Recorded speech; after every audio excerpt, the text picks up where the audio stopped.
Muy buenas a todos, espero que estén excelentes. En realidad estoy viendo las charlas desde el inicio y creo que todos estamos bastante contentos con este tema. Justo es uno de los años en mercado que creo que va a ser de los mejores a nivel de volatilidad, pero también de los más duros a nivel de gestionar dicha volatilidad.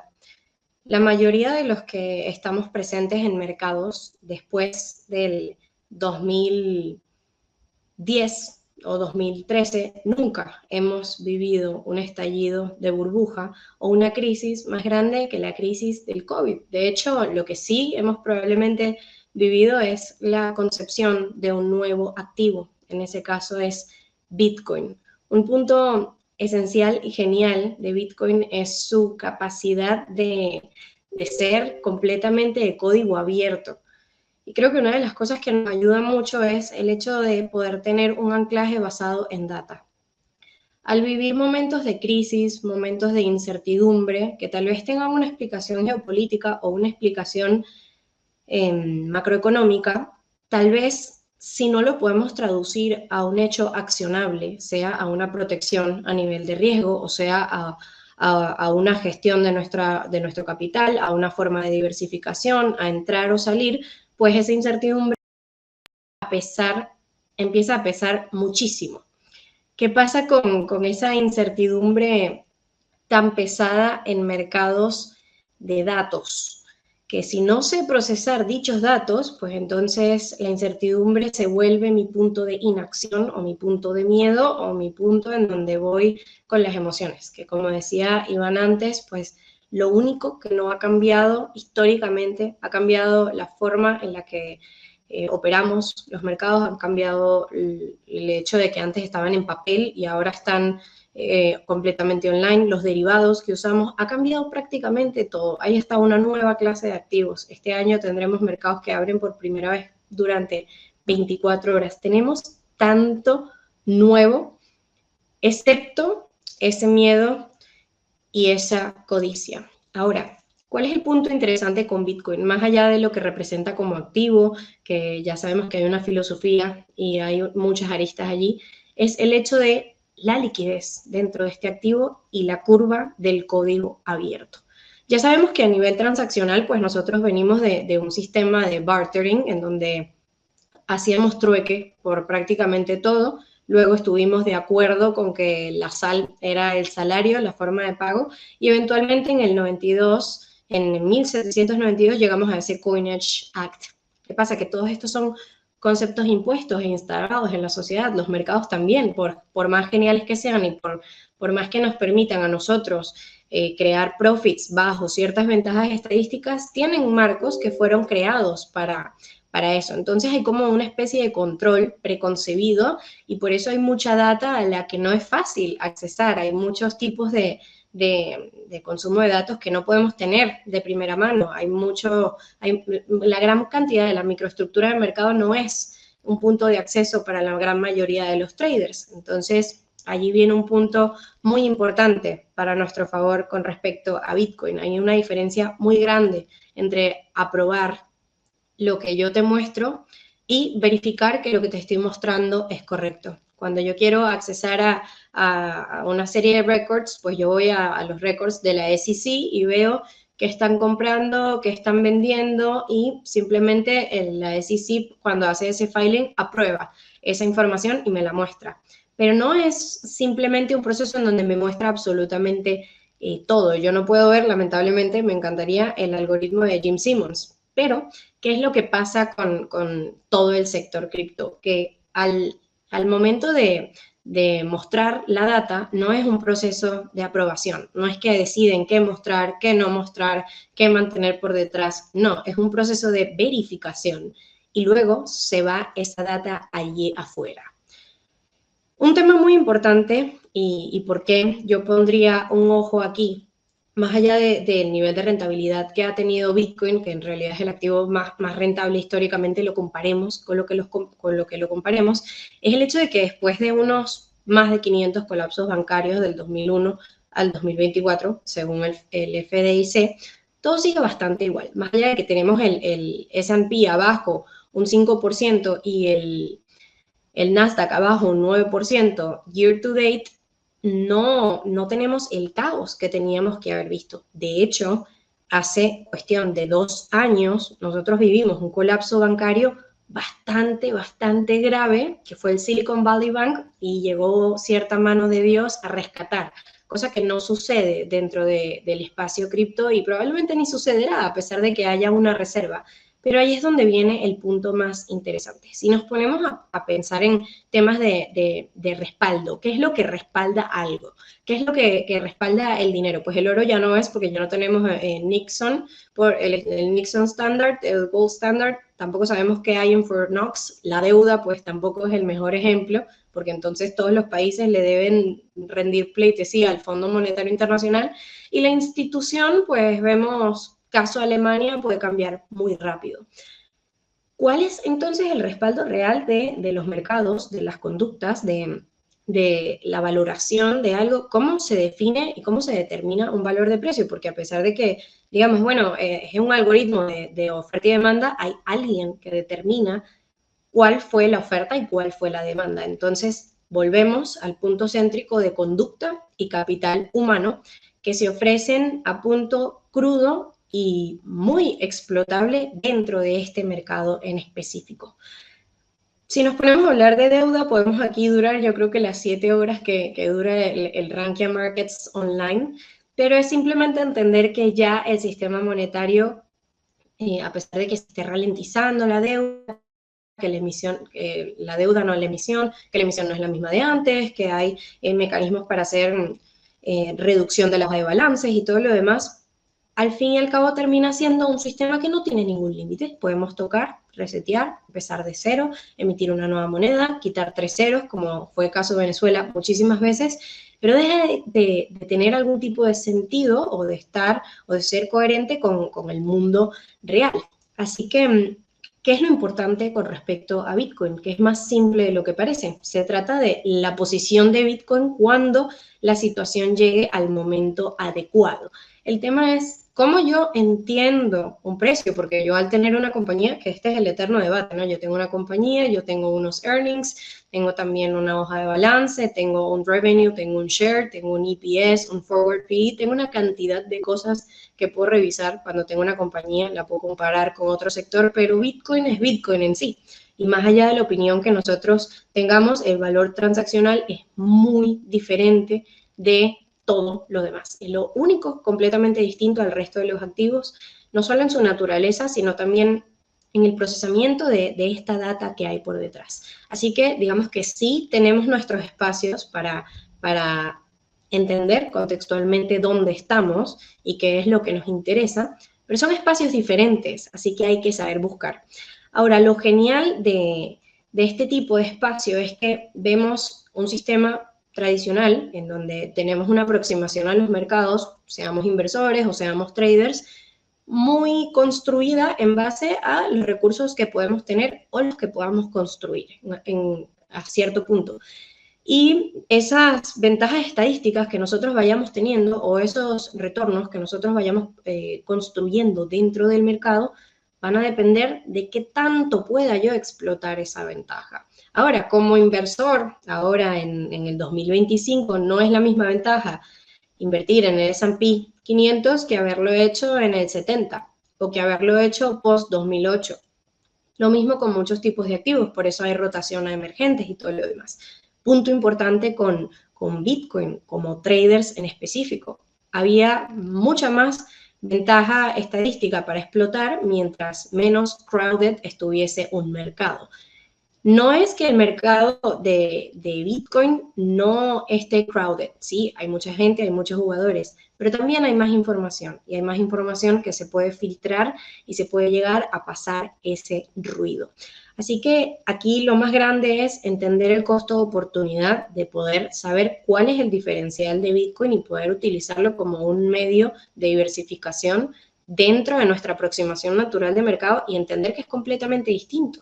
Entonces, que yo pienso que Bitcoin es el oro digital, que yo pienso que Bitcoin es tal o tal cosa, independientemente de su naturaleza diferente, lo hace un punto muy atractivo para la diversificación, no solo dentro de la parte de inversión, sino también dentro de las estrategias. El hecho de estar presente e involucrado en el primer activo de código abierto en la historia tiene sus ventajas. Así que, como les digo, a pesar de que puedas estar interactuando con Bitcoin desde un punto de vista especulativo, idealista, filosófico o de inversión, la realidad estadística de este activo es muy poderosa y nos da un insight muchísimo más profundo que cualquier opinión o pensamiento que pueda estar sesgado, en el sentido de que tengo no solo cantidades de transacciones públicas en momento, sino cantidades verificadas y puestas allá afuera. La cantidad de datos a los que puedo acceder para entender el comportamiento humano, que es un punto excelente, porque al no tener que lo veremos como, Mariel, pero no puedo ver el revenue, etcétera. No, tengo un estado de la red en donde puedo saber si la red está sana o está colapsada, si hay algún problema o no, que de la forma en la que está diseñada no suele haber un mayor problema.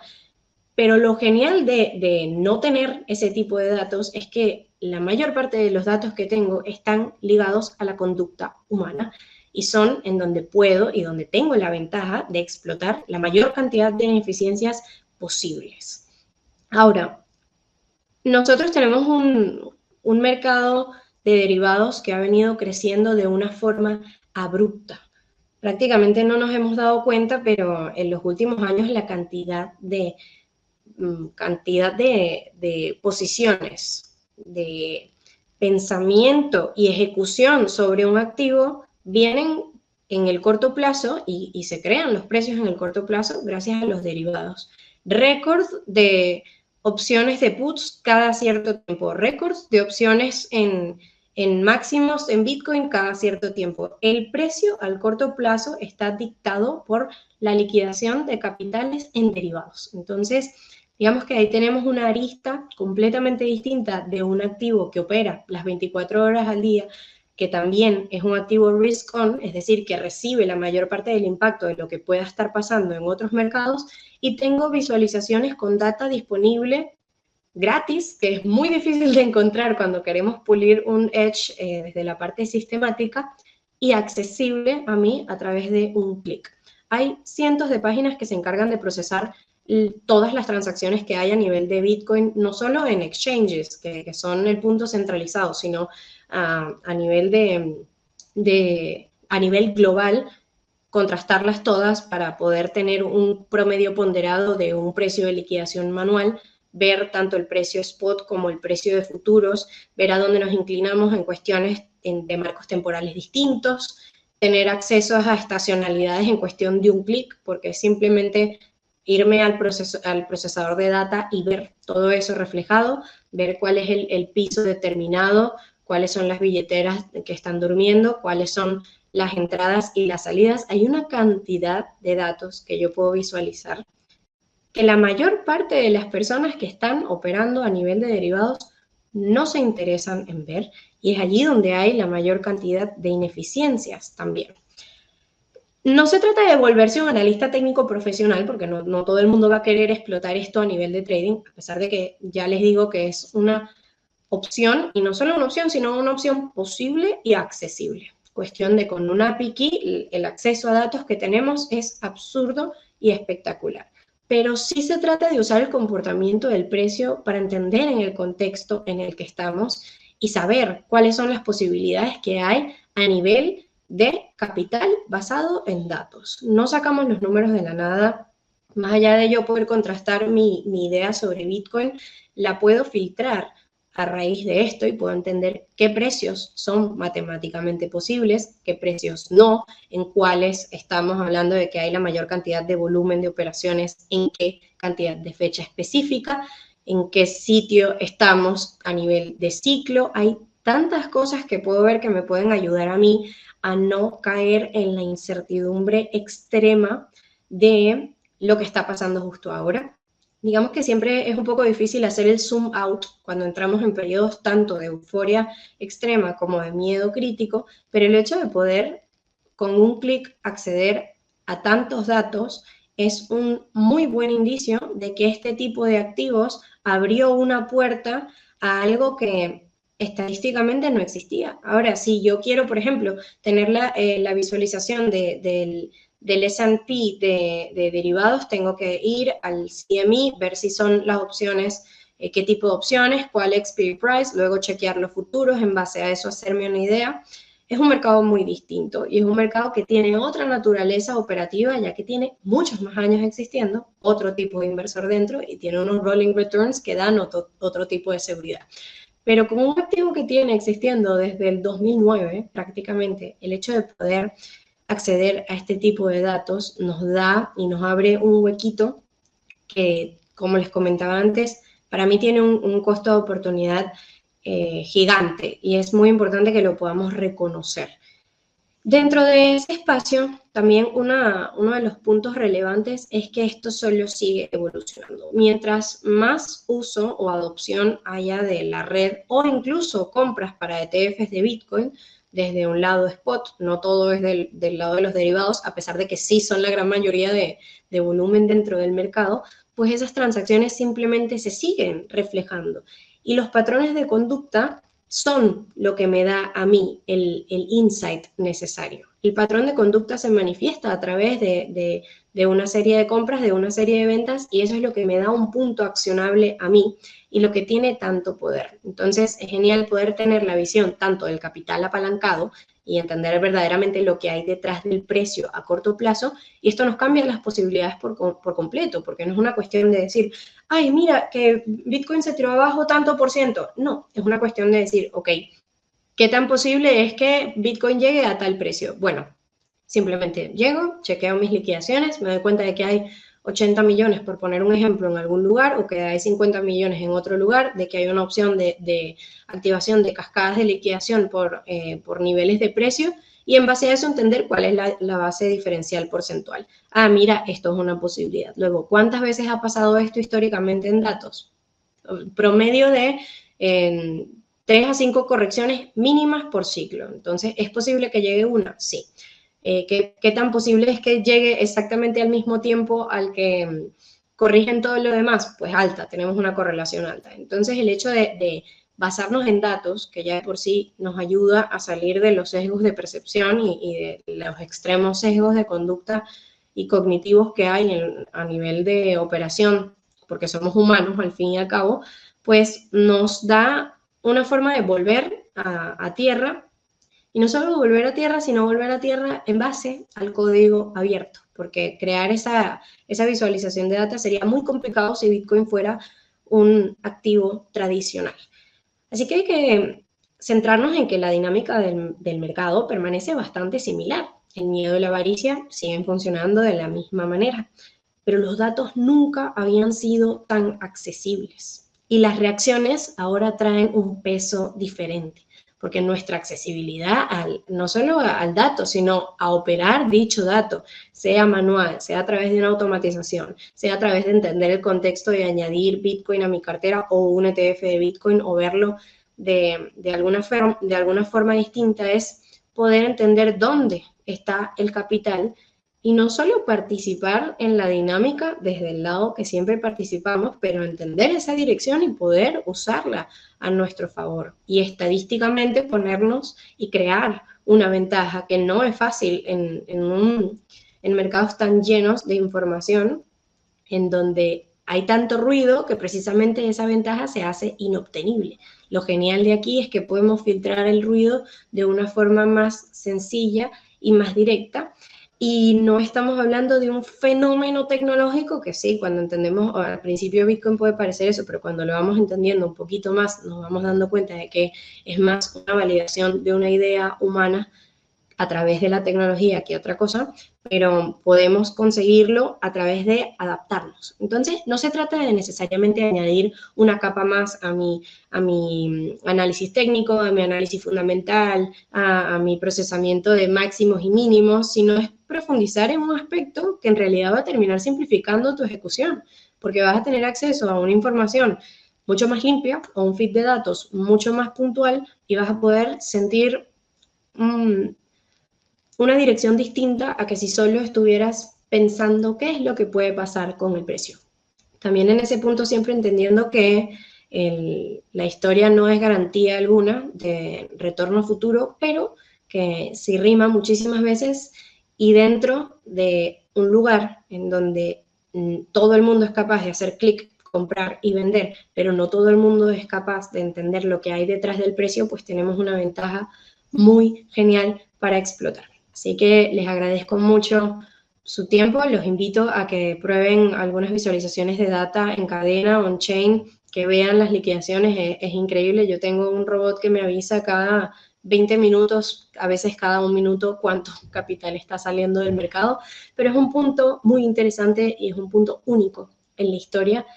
Hay que saber aprovecharlo sin volvernos locos, pero sobre todo tomar en cuenta lo que sí puede ayudarnos y hacerlo de una forma personal. Ver cuál es mi interés principalmente con respecto a este activo, si es el largo plazo, el corto plazo, integrarlo en spot, en derivados y utilizar las herramientas que están allá afuera para no ser liquidez y por sí saber usarla. Así que muchísimas gracias a Rankia por el espacio. Espero que esto les haya gustado y que puedan aprovechar las herramientas del código abierto para tomar decisiones tal vez de código mental cerrado. Cuídense y nos vemos en una próxima oportunidad.